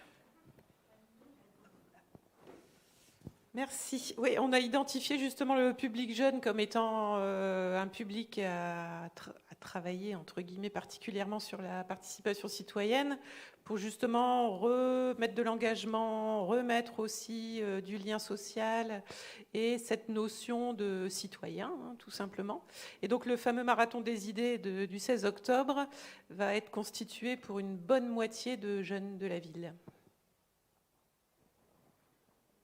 Alors, effectivement, peut-être pour juste préciser, puisqu'on a travaillé et on s'est penché un peu sur les sujets avant, dans cette feuille de route, dans ce projet de la ville de Reims de participation citoyenne et dans son plan d'action, même dans les constats et dans l'analyse de départ, la question de la place des jeunes en tant qu'aussi futurs citoyens et sur les modalités de son adhésion ou de sa participation a été traitée. Ce marathon des idées, c'est aussi, et ça c'est assez innovant, en tout cas dans la forme, les résultats, vous nous les raconterez, mais c'est aussi prendre en considération spécifiquement le point de vue, le regard des jeunes sur leur ville, sur les initiatives qui seraient intéressantes à mener, mais pas seuls, de les mettre en confrontation et en regard direct avec le regard des adultes, pour qu'on crée aussi, que l'occasion, ce soit de créer aussi du débat entre des générations qui parfois, non pas se tournent le dos, mais en tout cas sont chacun sur des chemins un petit peu différents. Donc c'est pas simplement créer des moments participatifs ou de permettre l'expression seulement des jeunes ou seulement des adultes, mais c'est de les mettre aussi en scène et en confrontation, sans aller jusqu'à se taper dessus, mais pour que renouer ces espaces de dialogue qu'on a parfois effectivement perdus et qu'on interroge à chaque fois en disant pourquoi dans mon conseil citoyen il n'y a pas de jeunes, pourquoi dans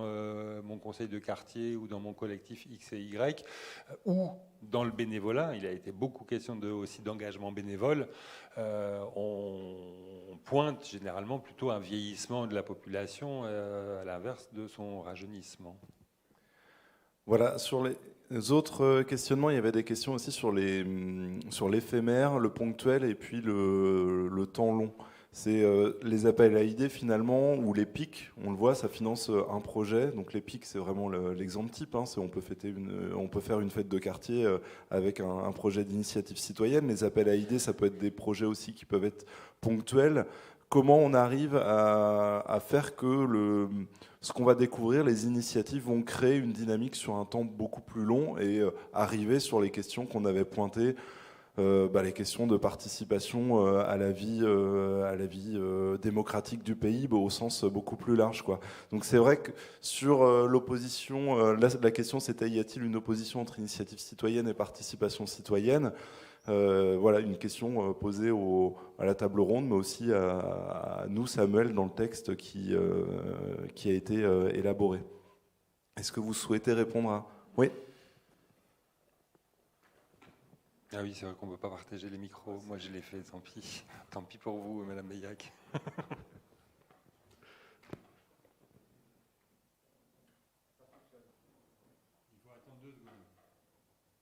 Fonctionne. Voilà. Il a chauffé. Bon, très rapidement. D'abord, les conditions pour qu'une idée ait des chances de se développer, elles sont déjà tout au début. Au début, c'est l'expression de l'idée. Une fois qu'on a mis en place des moyens qui permettent que l'idée soit exprimée, la proximité. On ne peut pas dire à quelqu'un, vous avez une idée, rendez-vous à 30 km de chez vous. La réactivité, l'idée, elle n'est pas construite par définition. Hein. Elle ne peut pas attendre. Il est impératif de pouvoir rapidement trouver les moyens du type d'entretien que vous évoquiez. La simplicité, il faut qu'on sorte de nos langages un peu trop académiques, un peu trop formatés, de notre positionnement en tant que connaisseur d'un certain nombre de choses, mais que j'évoquais une image tout à l'heure qui est significative. Que le porteur d'idées, ce que disait Madame tout à l'heure, que le porteur d'idées, ils se disent je suis avec des gens qui sont comme moi, ils en savent peut-être un petit peu plus, mais ils sont comme moi et on peut en faire quelque chose. Après, il y a l'après. Quand on a mis en place l'accompagnement que j'évoquais tout à l'heure de l'idée, il se noue des liens qui parfois sont personnels. On n'accompagne pas une idée par une institution. On accompagne d'abord une idée par des personnes, même s'il faut passer à autre chose à un moment donné. Et il est important qu'on puisse, quand c'est possible, mettre en place par la suite des rencontres, même brèves, même téléphoniques, quand il y a découragement. Il n'y a pas de transformation d'idées en projet sans moment de découragement. Il faut qu'à ces moments-là, le porteur d'idées ait la possibilité qui s'impose à lui de dire « je peux prendre un contact ». Et qu'à ce moment-là, on puisse, toujours avec les mêmes critères de proximité, de rapidité, qu'on puisse apporter un échange qui parfois ne donnera rien techniquement. J'ai en tête, en le disant, quelques échanges avec des porteurs d'idées en voie de découragement pour lesquels je n'avais rien à apporter, ou l'accompagnateur autre n'avait rien à apporter, sauf à écouter, à redonner confiance, à dire « mais si vous pouvez », et peut-être à retrouver quelques liens qui permettront aux porteurs d'idées de ne pas être seul avec son idée. Merci. Merci. Alors, déjà sur les questions, elles sont assez denses, hein, les questions. C'est pour ça que c'est difficile de les poser à la table ronde ou à nous les poser. Moi, ce que je vous propose sur les questions, c'est aussi qu'on les consigne dans l'entrée. On a mis des panneaux. On va mettre des feuilles de paperboard où vous pourrez continuer à répondre vous-même à ces questions ou à en poser d'autres. Et on va mettre quelques éléments aussi qui auront été dits sur la table ronde et ensuite dans les ateliers. Donc comme ça, on aura un mur d'expression et de questionnement que nous, on pourra garder également pour aller plus loin dans les questions. Il y avait quand même une question qui revenait sur 3 post-it également, c'était sur la dimension politique et la dimension technique. On a vu dans vos prises de parole, il faut un petit peu les deux, parce que l'une sans l'autre, ou la dimension politique sans la dimension technique, on n'arrive pas à mettre en place. La dimension technique sans une volonté politique, on ne peut pas faire avancer parce qu'on se retrouve bloqué à un moment de la prise de décision. Comment on arrive à concilier ces deux notions, notamment, c'est facile quand on est le VP politique de la ville ou le VP participation des habitants, et la chef de projet politique de la ville, le chef de projet politique de la ville ou le chef de projet participation des habitants, on sait que vous êtes à peu près d'accord. Il y a tous les autres élus et puis il y a tous les autres services qu'il faut convaincre. Donc comment se fait ce travail aussi en interne de conviction auprès des autres homologues, des autres services? C'est un petit peu long comme question, mais est-ce que vous avez des... Alors sur REM, vous avez des solutions?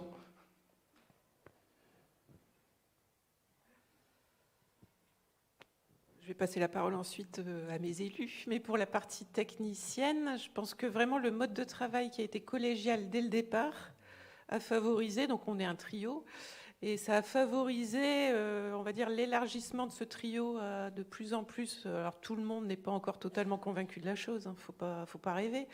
Mais grâce aussi à notre implication dans la politique de la ville et dans la proposition d'idées en lien avec la démocratie participative, on a réussi à travailler avec d'autres collègues et qui maintenant ne remettent pas du tout en cause le fait d'avoir cette feuille de route. Mais au-delà de ça, en amont, évidemment, c'est la volonté politique. C'était vraiment un enjeu majeur du mandat et il n'y avait pas vraiment à discuter ce positionnement-là.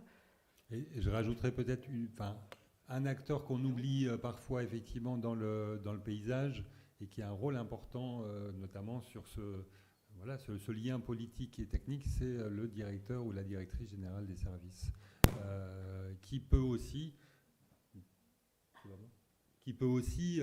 organiser et mettre en place une organisation, une architecture qui va être en cohérence avec le projet politique et redescendre aussi à l'échelle de tous les services.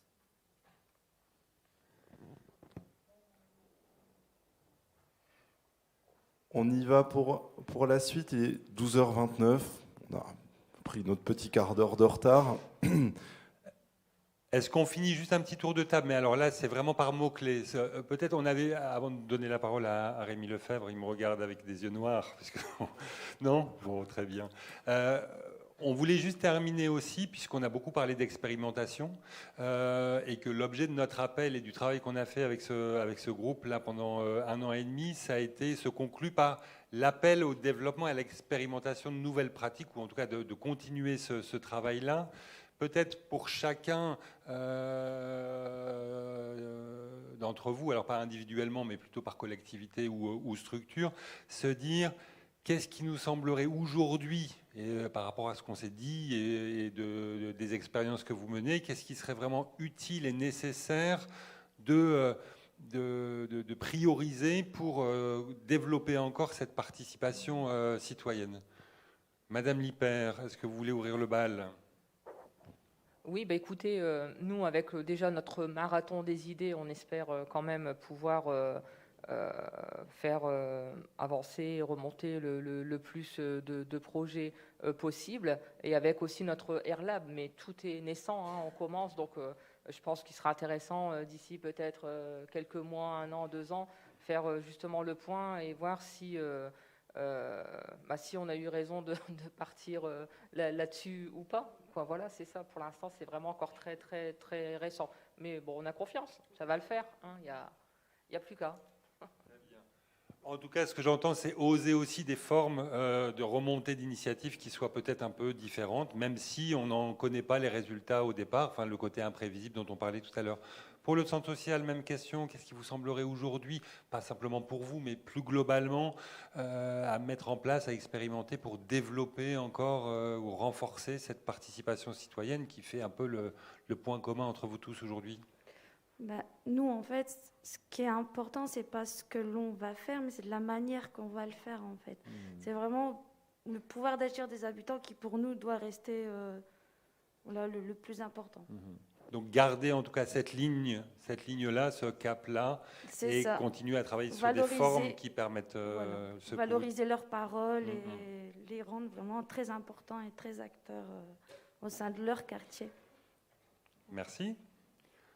Allez, on enchaîne, on se partage les microbes. Il n'y en a pas de micro. Ah, vous aviez le masque, j'étais mauvais. Bien. Donc, Mine d'idées est un dispositif qui vise à utiliser, à favoriser l'émergence et l'accompagnement des initiatives dans un dispositif national qu'on appelle dynamique territoriale. Donc, je reviens à l'échelle territoriale en disant qu'une des choses qu'on n'a pas très bien réussi, c'est la réponse à la question suivante: comment développer et utiliser la complémentarité entre les différents dispositifs qui existent sur un territoire visant à la même chose, faire émerger, valoriser et transformer en projet des idées. Donc cet enjeu-là de l'articulation, de la mise en commun et en travail de... La mise en commun au niveau d'un territoire. Ok. Merci, M. Courrouge. Moi, je dirais juste un mot, continuer de rêver. Parce que si on est seul à faire un rêve, ça reste un rêve. Et si on est plusieurs à faire le même rêve, c'est peut-être le début d'une réalité. Et nous, c'est un peu comme ça. Enfin, tout ce qu'on a mis en place, on a commencé par le rêver. Et donc, voilà. C'est une bonne... Il y a de vos partenaires qui rêvent moins que vous, c'est ça, peut-être?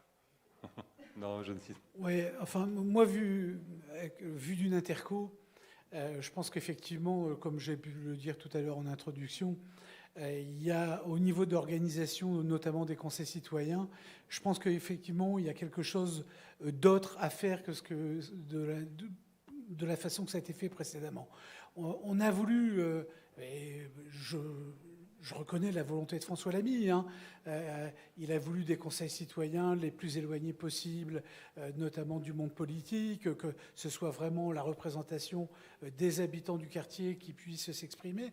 Mais je crois qu'à côté de ça, il y avait un tas d'expériences qui existaient déjà, notamment les conseils de quartier, etc., et qu'on a voulu faire table rase de tout cela. Et alors qu'effectivement, il y avait déjà un certain nombre de gens engagés, il y avait des réflexions engagées. Donc moi, tout ce que je souhaite vraiment, c'est que là, la prochaine contractualisation arrive. Il y aura une nouvelle organisation, j'espère, qui va se mettre en place, mais que vraiment, on puisse faire coller la réalité du terrain à cette volonté politique d'organisation des citoyens au niveau des quartiers. Et je pense que si vraiment on arrive à faire cela, on va aller bien plus vite, bien plus fort, bien plus loin dans la participation citoyenne. Merci. On terminera par la ville d'Amiens.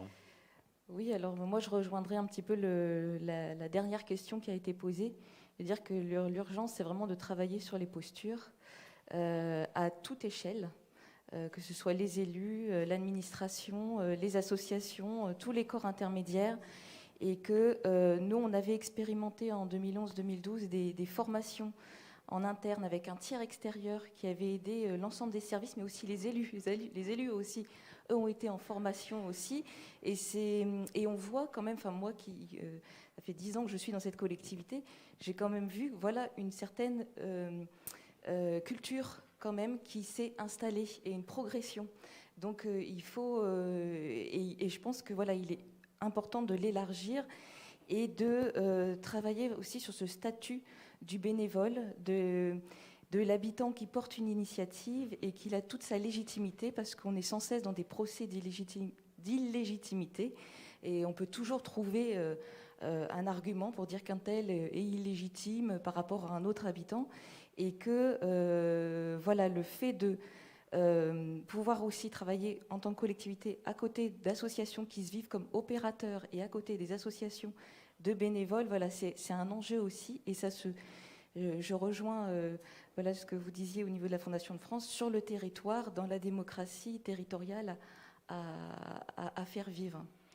Merci. Donc posture, et effectivement, alors ce sera aussi un des sujets de réflexion et de proposition de cet après-midi sur les structures juridiques et les statuts éventuellement des personnes, statuts bénévoles, etc., pour porter ou être légitime à porter juridiquement aussi un projet, pas simplement sous forme associative.